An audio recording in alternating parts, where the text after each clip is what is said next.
مولا سے پوچھا کہ مولا ہمیں سمجھائیں تو صحیح کہ یہ دنیا اور وہ عالم آخرت کا عالم، اس کے کئی نام ہیں، عالم قبر، عالم برزخ. پہلے تو ہمیں یہ نہیں پتا کہ ہمیں کہاں کہاں سے گزرنا ہے. مولا فرماتے ہیں اللہ اس بندے کی زندگی میں سکون لاتا ہے. کون سا بندہ؟ جو تین چیزوں کو جان لے.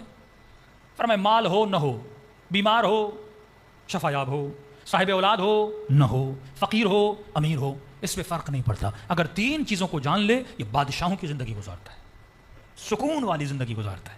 مولا کون سی تین چیز؟ تین چیزوں کا علم اگر اس سے آ جائے، یعنی آج 60-70 سال کے بوڑھے بھی ہو گئے لیکن ان کو نہیں پتا یہ تین چیزیں کیا ہیں. ہاں سنی ہوئی ہیں لیکن کبھی بھی ان چیزوں میں فوکس نہیں کیا. مولا کون سی چیزیں؟ فرمایا تین چیزیں، علم من این فی این الی این. اگر تین چیزوں کا علم رکھ لے کہ کہاں سے آیا ہے، کہاں پہ رہ رہا ہے اور کہاں پہ جانا ہے، تین چیزوں کا اسے پتہ چل جائے. اچھا بھائی ہم کہاں سے آئے؟ کسی کو نہیں پتا. ایک نام سنا ہوا ہے عالم زر سے آئے ہیں. یہ علم تو رکھو تم کس عالم سے آئے ہو، کس کائنات سے آئے ہو. تبھی خدا کہتا ہے انا للہ و انا الیہ راجعون. یہ نہیں کہا تم میرے طرف آؤ گے، کہ تم میری طرف پلٹائے جاؤ گے.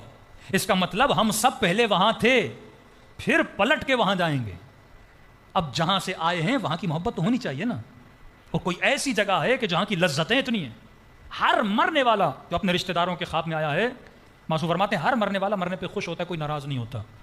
کہ مولا گنہگار کہاں، کہ نیک کہاں؟ دونوں خوش ہوتے ہیں. کہ مولا کیوں؟ فرمایا نیک اس لیے خوش ہوتا ہے کیونکہ وہاں کی نعمتوں کو دیکھتا ہے، اہل بیت سے ملاقات ہوتی ہے.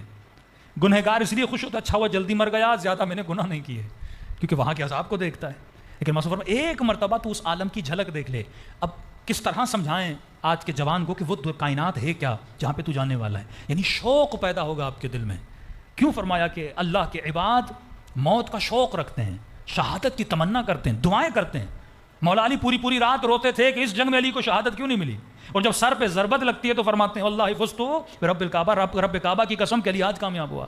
موت کو علی کامیابی سمجھ رہے ہیں کیونکہ موت فنا کا نام نہیں ہے، موت اللہ کی ملاقات کا نام ہے. بندہ خدا سے ملنے جاتا ہے. اب مولا مثال دیتے ہیں اپنے اصحاب کو سمجھانے کے لیے کہ اس کائنات کو اس کائنات سے اگر سمجھنا چاہتے کیونکہ ہم وہاں ابھی تک گئے نہیں، ہمیں پتہ نہیں وہ کائنات کیسی ہے. تو مولا ایک مثال دیتے ہیں. مولا فرماتے کہ جنین، جس طرح ایک جنین، ایک چھوٹا سا بچہ اپنی ماں کے پیٹ میں ہوتا ہے، دنیا کی مثال یہ ہے. آخرت کی مثال دنیا کی طرح ہے.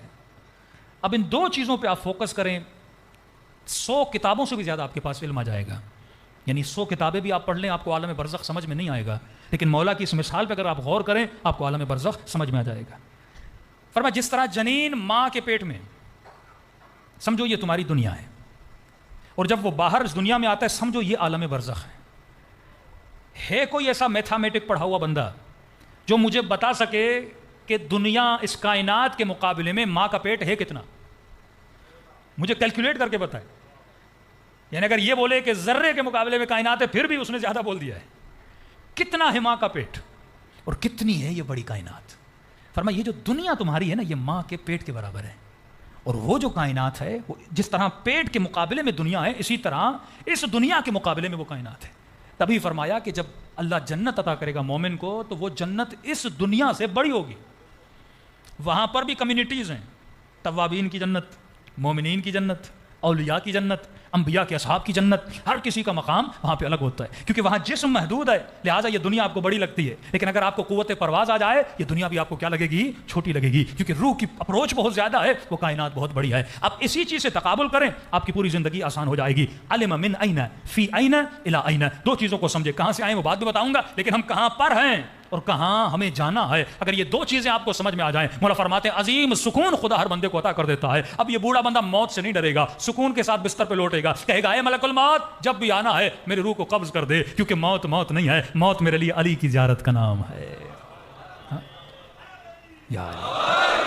اب یہ بچہ ماں کی شکم میں، ذرا تصور کریں اگر بچے کو یہ بولا جائے، انگریزوں کا یہ حال ہے کیونکہ وہ سمجھ نہیں پاتے نا، ان کنتم تعلمون، اگر تجھے علم آ جائے تو کبھی اللہ کی نافرمانی نہ کرے.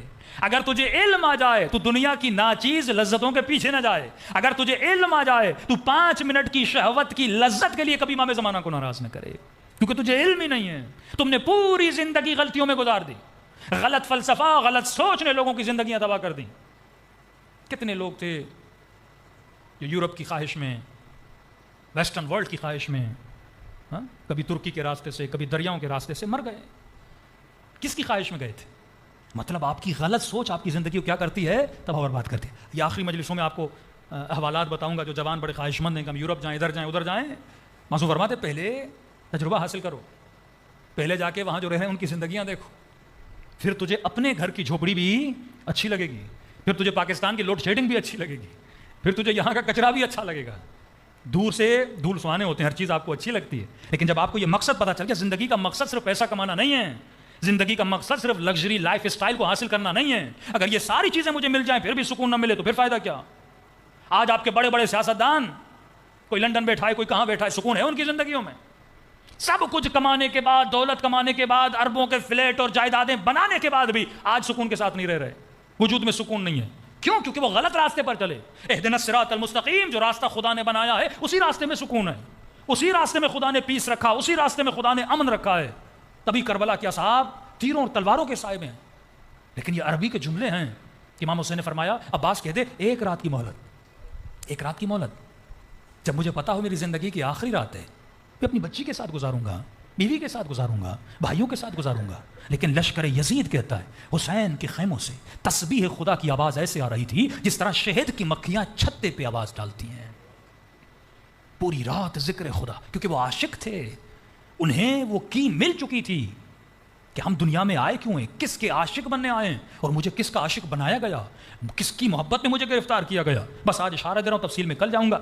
فرمایا شکم اور دنیا، اسی پہ فوکس رکھیں، گھر جا کے اسی پہ سوچیں. یہ کائنات سمجھو شکم مادر ہے.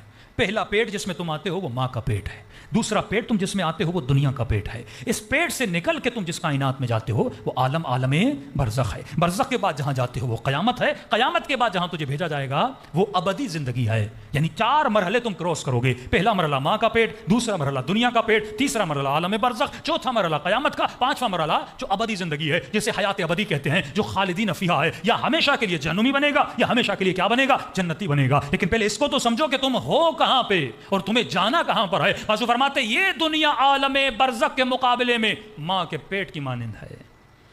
اب جو پیٹ میں بچہ ہے اس کی خوراک کیا ہے؟ خون. ناڑے کے ذریعے اس کے اندر خون جاتا ہے. اس نے صرف ایک ہی مزہ چکھا ہے اور مزہ خون کا ہے. اس بچے کو اور کسی بھی مزے کا نہیں پتا. اس پیٹ میں رہتے ہوئے بچے کو اگر یہ بولا جائے کہ بچے باہر بھی کوئی بہت بڑی دنیا ہے، باہر بہت بڑے ذائقے ہیں، سیب ہیں، پھل ہیں، آم ہیں، یہ سارے ذائقے ہیں، اس بچے کو شعور نہیں ہے. ان کنتم لا تعلمون، اللہ کہتا ہے لا یشعرون، تجھے نہیں پتا کہ وہ کائنات کیا ہے، تو شعور نہیں رکھتا، تیری سمجھ سے باہر ہے وہ کیا ہے. تبھی مولا علی مثالیں دے کے سمجھا رہے ہیں کہ سمجھ وہ کائنات کیا اور یہ کائنات کیا ہے.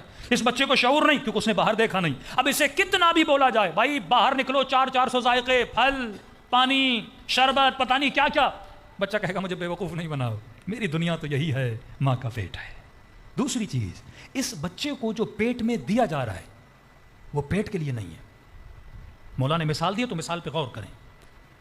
بچہ پیٹ میں گروتھ کرتا ہے، بڑا ہوتا ہے. یہ پیٹ میں جاتا کیوں ہے؟ ایک لمیٹڈ ٹائم کے لیے، 9 منتھ یا 8 منتھ کے لیے یا 10 منتھ کے لیے بچہ پیٹ میں ہوتا ہے. جیسے کمپلیٹ ہوتا ہے پیٹ سے باہر آ جاتا ہے. اب وہ کمپلیٹ یا انکمپلیٹ، لیکن اسے ایک مدت کے بعد پیٹ کے کہاں آنا ہے؟ باہر آنا ہے. اب اس پیٹ میں بچے کو دیا کیا جا رہا ہے؟ ہاتھ دیے جا رہے ہیں، آنکھیں دی جا رہی ہیں، زبان دی جا رہی ہے، کان دیے جا رہے ہیں. کیا یہ ہاتھ اور پاؤں اور کان اس پیٹ کے کام میں ہیں؟ تھکے تو نہیں آپ لوگ؟ چٹپٹی مجلس پڑھنا شروع کر دوں گا، تھک گئے تو. میں نے 100 بار سوچا کہ موضوع پڑھا بھی جائے کہ نہ پڑھا جائے، کیونکہ مشکل موضوع ہے اور اس میں پھر کشش پیدا کرنا بڑا مشکل ہوتا ہے. لیکن معاشرے کی ساری برائیوں کو دیکھنے کے بعد، پاکستان ہو، اب میں امریکہ تو نہیں گیا لیکن یورپ، UK، افریقہ، سارے مومنین کا حال دیکھنے کے بعد یہی مجھے سمجھ آیا کہ لوگوں کو پتہ نہیں وہ دنیا میں آئے کیوں. واللہ اگر آدمی کو پتہ چل جائے، فرمایا من عرف نفسہ فقد عرف ربہ. ہم نے ابھی تک خود کو نہیں پہچانا، خود کو ضائع کر رہا ہے یہ جوان، اسے پتہ ہی نہیں ہے دنیا میں آیا کیوں ہے. ایک مومن، یعنی وہاں پہ میں نے مایوس چہرے دیکھے. یہاں تو الحمدللہ پاکستان میں جب مجلس پڑھتے ہیں، ابھی جہاں جہاں میں پڑھ کے آیا ہوں 80% مجھے جوان طبقہ نظر آ رہا ہے، یہ شوق اور ذوق. لیکن اب یورپ جائیں، UK جائیں، سارے بوڑھے بیٹھے ہوتے ہیں، جوان آتے ہی نہیں. جو کشش آپ کو یہاں مل رہی ہے وہاں نہیں ہے، کہ لوگ سسٹم کو نہیں سمجھ پاتے. مطلب کفر کے سسٹم میں رہتے وہ اسلام والا بننا چاہتے، ہو نہیں سکتا. جو بیسک ہے اسلام کی سسٹم کی اگر آپ کو وہ سمجھنا ہے، اللہ کی سب سے بڑی